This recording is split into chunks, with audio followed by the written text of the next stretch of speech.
Alrighty guys, I'm Morthadon and we are here for Reincarnated as a Slime episode 14, so yeah, I'm looking forward to this one. Pardon the messy bed behind me, I usually try to make it for these videos, but I have my blankets kind of like bunched up a little bit, trying to make a bed for my dog. My dog really does not like fireworks. Also, happy 4th of July, by the way, guys. Tonight I'm recording on 4th of July, so yeah, I hope you guys had a great day and had some fun and all that. But my dog hates fireworks and thunder. She mostly hates thunder, but she thinks fireworks are thunder. So she was freaking out so much earlier. I was actually scared for her health. Like, it was that bad. So I have my blankets in a form of a bed, hoping that maybe she'll calm down and fall asleep on my bed. Right now, she's literally like touching my leg at my feet because she's just so scared, even though it's been over for about an hour or so. We haven't heard any, and she's still not great. So, anyway, yeah, so that's that. But yeah, so last episode we had the big battle between a bunch of the orcs, and I'm not sure if every single orc is defeated and now we're just left with the Orc Lord, or if there's still like some being defeated. It looks like there's based off like the first frame, you can see the Orc Lord in at least one standing behind him, maybe two. So there's definitely some orcs left, but I'm thinking it's going to be the big battle with the Orc Lord, so that should be very interesting. I'm hoping that it is very exciting. And actually, real quick, I forgot to do something with my webcam. I have it set up for stream stuff, and I have to wiggle it over, like so. There we go. And that way, I like to keep myself on one side of it, just because that way when I do the, when I have the episode showing on that side, it's not like overlapping with me. But yeah, anyway. So yeah, I'm looking forward to seeing the Orc Lord hopefully be taken down this episode. I mean, obviously I'm guessing Rim is gonna win. I don't think Rim is gonna die. Obviously, main character, duh. But, I don't like thinking that way, so let's hope it's a really good fight. I hope this Orc Lord like shows some really cool stuff and isn't just insta-killed by Rim. But yeah, so let's hop into it, shall we? Because I'm doing a lot of but yeahs and a lot of ums. I'm sorry about that. I don't know why. I do that a lot, but I feel like it's even worse right now for some reason. I did just wake up. I am very tired because I didn't sleep very good trying to, make sure my dog was okay and everything, but yeah. Alright, so like usual, guys, there's going to be a link in the description below. You're going to click that link, and that will bring you right to the reaction. It's very easy. You just go down there, right at the top of the description, it'll be right there. You click it, it'll redirect you to Vimeo, and you will watch the video there. Very, very, very simple. So yeah, go ahead and click that link right now, guys. Alrighty. So that is the end of episode 14. That was a really fast wrap up, I feel like. I almost feel like it was a little rushed. I mean, I don't know if you guys felt that way. Now, I loved everything I saw. Okay, the battle starts. Okay, the battle's over. Okay, now we're, all the orcs are fine. Okay, cut to the ogres. What are they doing? Okay, they're staying with them. Okay, episode's over. Like, holy shit. Like, it's just so much happens so quickly in the episode. I was surprised that they didn't draw it out another episode, at least. But good on them. I mean, I guess they're like, we have a story to tell and we need to get through this, so. But let's talk about the episode a bit, because that was a really, really good one. I really liked it. One of the biggest things I do not want to forget to talk about, so even though it's not quite in the order that I usually try to do the discussion in the order that the episode went, but I really want to discuss this point. So the whole naming thing has always been on my mind, with the possibility that you are subservient to the person that named you, against your will almost, you know? And that's something I was worried about. I was worried that the ogres, the goblins, everyone that Rim has named is only staying with Rim because Rim named them, and they cannot leave.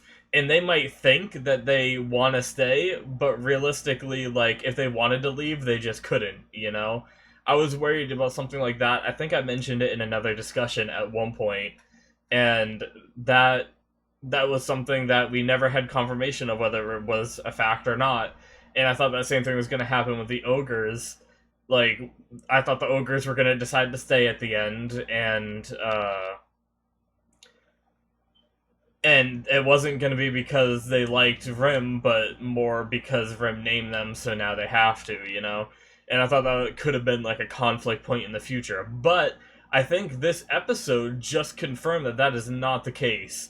Unless this is like a unique circumstance, Gelmid named Geld, and Geld ate Gelmid against the wish of Gelmid. So that means that anyone you name can betray you and can go against you. So that's a pretty big revelation for me anyway, just because of these thoughts that I've had this whole time, and you know, just something that that's been just like sticking with me through all these episodes.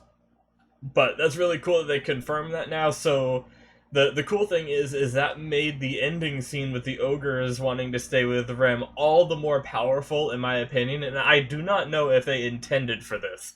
This might be just all up here in my headcanon, just piecing it all together. But they couldn't have done it any more perfect for my thought process, you know? Because I was thinking, oh, after all this, if the ogres stay, it might not even be, you know, like, part of their will to stay. But now we know, like, they confirmed this episode and then said the ogres could stay, which made the ogres staying way more meaningful in my eyes. Like, way, way, way more meaningful. So that was really cool. I really, really, really like that. That was awesome. So, now, I have a little question, and I don't know if any of you guys listening can answer in the comments without spoiling anything. But I guess I will just... I'm not going to rely on getting answers to this, but I'll just go through what I'm confused about. Gelmid was supposed to be a underling of a demon lord, right? He was supposed to be a general of a demon lord, wasn't he? So why was he trying to create a demon lord? Was he trying to, like, get a new demon lord to kill the demon lord that he was serving? What's up with the demon lord that he was serving? I'm guessing that the demon lord he's serving is the silver-haired guy, I believe it was, in that one room during that one episode where we saw him looking in the crystal ball at the Orc Lord. So, why did, like, because I guess the reason why is I'm under the impression that a demon lord is like a high rank, like a president or a dictator or something, where you're like you're a leader and there's other demon lords, but you're not working with the other demon lords. Like, there's a bunch of demon lords doing their own thing, because we are confirmed there's more than one. But none of them are, like, subservient to the other, or even, like, thinking themselves of equals. I bet you each and every one of them just wants to, like, rule the world, or something, like, you know, some kind of evil plot like that, uh, and they'll, you know, kill the other ones to get there if they have to. So, is that what, like, it was Gelmid betraying his demon lord by creating another demon lord? That's what I'm curious. Or was the demon lord Gelmid was serving okay with what was happening, you know? So I'm very curious about that. And I mean, I guess it doesn't really matter now because Gelmid's dead, so we're never gonna see that tension be resolved, really, with the demon lord, like, getting mad at Gelmid for what he did or something, so I'm not sure if we're ever going to get the answer to this, but that was just something I was thinking of during the episode, was he created a new demon lord, but he already served one, so how does that work, is really just the summary of the question I had. But yeah, that was interesting. And then we had, what else did we have this episode? Hold on, I'm gonna skim through real fast, because that's what I like to do to make sure I didn't miss anything. I guess I've always thought that like the abilities are passed down between the person who was named and the namer.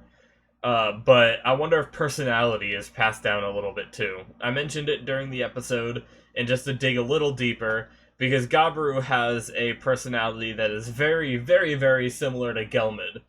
And did Gabaru adopt this personality after he was named? We don't know, because we never saw him before he was named. So I'm not sure how that works. But they were so similar that I was just shocked, and to the point where I think that that would have to be a trait of being named, is they somewhat pick up your personality. Um, or maybe that was just Gabaru's thing. Maybe because Gabaru wasn't like didn't have much of an identity for himself, he just took on someone who's more powerful than him, thinking that's the way that like someone in power should behave. I'm not sure. I'm not sure if it has to do with naming or not, or maybe it's a coincidence, and, maybe Gelmid just liked Gabaru because they were similar, and that's why he named him. But I don't know. That was something I just wanted to touch up on. Not really sure how that worked out there, but I really liked Gelmid freaking out. I mentioned it in one of the other episodes where Gelmid freaked out. I love when a bad guy just loses his shit. I said it before and I will say it again. I love it. I don't know why. It's just so funny to me. Because, you always want the bad guy to get beaten in these kind of shows. That's natural. But there's something so satisfying about seeing their plans like all get like shot up and then be like flustered and not know what to do, and they just start rambling and freaking out. And in like Gelmid's case, he just got extremely cocky at like random stuff, like, "Oh yeah, then you can come work for me." Oh, and then just like punched in the face. It was like so good. Alright,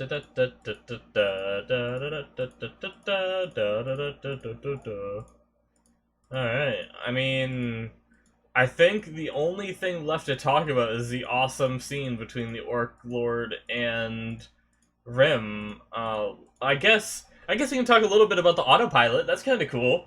So Rim can have Great Sage take control, and it's kind of like a robot controlling your actions. And if any of you guys know what I meant when I made the joke in the episode, it's like a mobile game. If you guys ever play those, like, I guess they're like kind of like RPG games where you get like a team of units, and you can have them fight a wave of guys or whatever, and they all have abilities, and you can either click the abilities yourself, or you can turn on auto mode and have them all like do it automatically, whatever like the computer thinks is best. And that was one thing that it reminded me of, because I play a lot of those kind of games. I bounce around between a bunch of them, and I never stick with one like for a super super long time. But it just reminded me of that when I just saw Rim turn auto mode on. So that was really funny. And then it was. The fight was too strong, so then you have to turn it back to manual, and you got to use the abilities yourself, because you're able to use them in a much better order than the computer can predict most of the time. So I wonder if that fight was inspired at all for mobile gaming, or if that was just something that is like, if that's just like a general trope that isn't just to mobile gaming and they threw it in. So I don't know. That's pretty cool though. I guess I also want to talk about the devouring. So Rim was able to devour Veldora almost instantly, and he did it very quick with the Ifrit too. So why was the Orc Lord, or Demon Lord in this case, so much harder to do? Was the Demon Lord that much stronger? Was the Demon Lord stronger than Veldora because it took Rim so long to eat him? Or was it the fact that the Orc Lord probably wasn't stronger than Veldora, but the regeneration kept him from being like eaten really quickly? Maybe that's what I'm thinking. Maybe like because he was trying to like regenerate, and it was like pushing back from the degeneration, I suppose. So I don't know. It was just interesting. Like it definitely could just be episode design. Maybe they want it to look like a struggle because they didn't want every single fight to end with the enemy being instantly eaten by Rim, which I have to say I'm a little bit underwhelmed that we barely got to see Rim do anything. Like, the auto mode was really cool. I appreciate that. But all Rim did was have a flaming sword, cut off his arm, and, made him drop his sword by making it, like, consume in flames. But I'm a little sad we didn't get to see more of a struggle. But I mean, that's the nature of the show, with Rim being OP and being able to eat anything. So I'm not. I still loved this episode, but I have to say that fight between Rim was a little underwhelming. Now, the rest of them trying to fight, I thought that was really cool. They all like tried to get their licks in, and it didn't work, and then Rim had to step up to the plate. That was really cool. But the part with Rim just felt a little underwhelming to me. But don't take that the wrong way, because I still absolutely love the whole episode. That's just the weakest part. So, but it was still good. It was just not as good as the rest of the episode. But then, I mean, I guess now we're getting into it. So after the Orc Lord, I almost said Gelmid. After Geld, the Orc Lord, was devoured, we saw Rim seeing into his past a little bit, which is really cool. I was really confused during the episode. I wasn't sure if it was past or because when Shizu was devoured, we saw Shizu like walking into the light, and then took a turn and saw her mom from Japan, and like it almost looked like she had like a happy little reunion. She shrunk down to her younger age and looked like she might live in like a dream kind of situation for all eternity, kind of like a heaven sort of thing. And I wasn't sure if this was going to be like this guy's heaven in a way. But no, we actually saw the past. Seems like before he was named, he had the ability to regenerate, which is pretty interesting. I'm assuming that's not a trait that all of these orcs share. But he was just able to rip his arm off to give food to the other little piggies, which is really creepy if you think about it, just because of the fact that that's essentially, like, in our world would be cannibalism if I, like, ripped off my arm and had one of you viewers eat it. You guys want to do that? I'm just kidding. But, yeah, that's, it was really heartwarming. Like, there was something about it that touched me. Because I think it was the sheer shock factor of it, I think it was the fact that I did not expect this outcome with the Orc Lord. I expected the Orc Lord to just be a rampaging beast that is hard to stop, but when he stopped, like, dead in his tracks. I did not think that he was gonna be, like, the leader of this group of orcs that is actually like a very good guy just trying to feed his people, and when he got named, that turned into a ability that forced all of his people to be extremely hungry and made them like suffer. It's way more tragic after this episode, and I feel so strongly for them that it's insane. I did not think I would ever feel this strongly for a group of like creatures that up until this episode, I thought were just mindless killing machines that didn't matter if they just insta-died or not. And now, I'm kind of sad that the only option was for Rim to eat him. I wish there was a way that Rim could have eaten all the bad out of him, like maybe somehow eaten the part of him that was named, and removing all of this power from him so he could go back to the way he was and have like a really happy ending with that one dude that was with him throughout all of this that we saw at the end, the one little like general guy. That would have been a really heartwarming ending, but maybe not realistic. I understand that that's not exactly realistic. Rim is OP, but that might be pushing the line that he is able to reverse someone's like complete evolution, So I understand why they didn't do it. I just think that might have been kind of cool. So that was really cool. And it's crazy because part of me saw Rim as such a bad guy in this, Like, I saw Rim as super evil when he's just talking about, like, I'm gonna eat all your sins, and maybe I just saw that the wrong way, but it just seemed like Rim was justifying, like, I'm gonna kill you, and this is why. Like, even though he thanked him for it afterwards, I still felt like Rim was a little bit evil. I'll devour the sins of all your brethren too, like that kind of thing. Granted, I thought that meant that Rim, like when I first watched it, in the scene, I was thinking, "Damn, Rim, you're just gonna eat them all." But I guess he's just by devouring the sin, he meant getting rid of the hunger, I think. And in order to get rid of the hunger, he had to get rid of the Orc Lord. So I guess, like, now that I'm thinking through it, I can justify it a little bit more, and Rim doesn't seem as evil to me. But in the moment, I thought Rim was just going to eat every single orc and be done with it, you know? Like, oh, I'll devour you and all your people, haha! And you can see that there's a better world on the other side. Here, I'll show you. This is my heaven that I created for you, because I am God, you know? I thought it was like something like that, but he didn't end up eating the rest of the orcs, so it ended up being okay, I suppose. Geld's reaction to the whole forest being like pulled up in front of him in Rim's little world, and his hunger being gone, and it being like a very emotional scene like that was really cool. And then the way Rim busted out of that slime was really cool too. I skipped the scene a little bit to see it again. This whole episode is fantastic, honestly. I really liked it, so... Yeah, I mean, I guess I don't really have much else to say besides the fact that I really like those parts, but there's not really much I can, like, chime in. I don't know where we're gonna go from here. I'm guessing we're gonna go back to the village. Maybe we're gonna see a little bit of wrap-up with the Lizardmen. I'm thinking that there's gonna be a little, like, friendly terms with the Lizardmen after this. Um, and, you know, I obviously, the Lizardmen are too many. They are legion.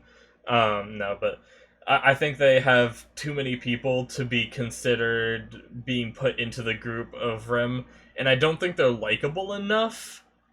So I think that this is going to be an end of the Lizardmen here, maybe in the next episode, or maybe we'll see them like coming again here and there. But I don't think they're going to merge with Rim. But who knows? Maybe they will. Maybe Rim will name them all. I don't know.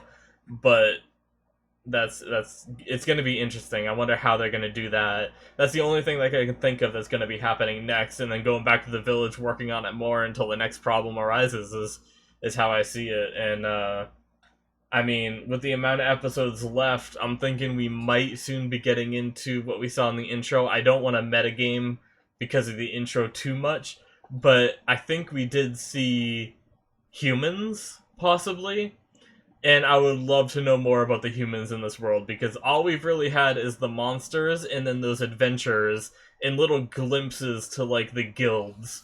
But we haven't really seen, like, what the humans are like, and we know, or I believe some of the demon lords are human. They look human form anyway. So I'm curious what kind of power the humans have in this world, aside from just the three, like, sort of weak adventurers we saw. But what does, like, the upper echelon of humanity look like in this world is something that's really fascinating to me.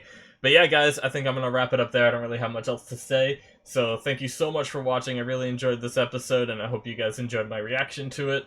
If you did, please hit the subscribe button, and you can watch the rest on my channel and get announcements when they pop up and everything. You can check out my description for a bunch of different links, my Patreon where you can support me, my anime list where you can see the shows I have watched and the shows I plan to watch, and a link to my Twitch as well, which is something that's fairly new to my description. I mentioned it in the beginning of some of my videos, and also I try to mention it here now. I stream every now and then, not super often, so you guys might have a hard time catching me. Like, I streamed like 3.5 hours earlier today, but I don't think I'll be streaming tonight because I have some plans that I have to do right after this recording, and then I need to edit later, so I don't really want to start up the stream and then end it because I gotta stop to edit. Anyway, regardless of that, so check out the stream if you want. If you hit the follow button, I believe, as long as you have notifications on for Twitch, you will also get a notification when I go live, and maybe you can hop in and say hi or something. So yeah, anyway guys, I will see you in the next one. Bye-bye.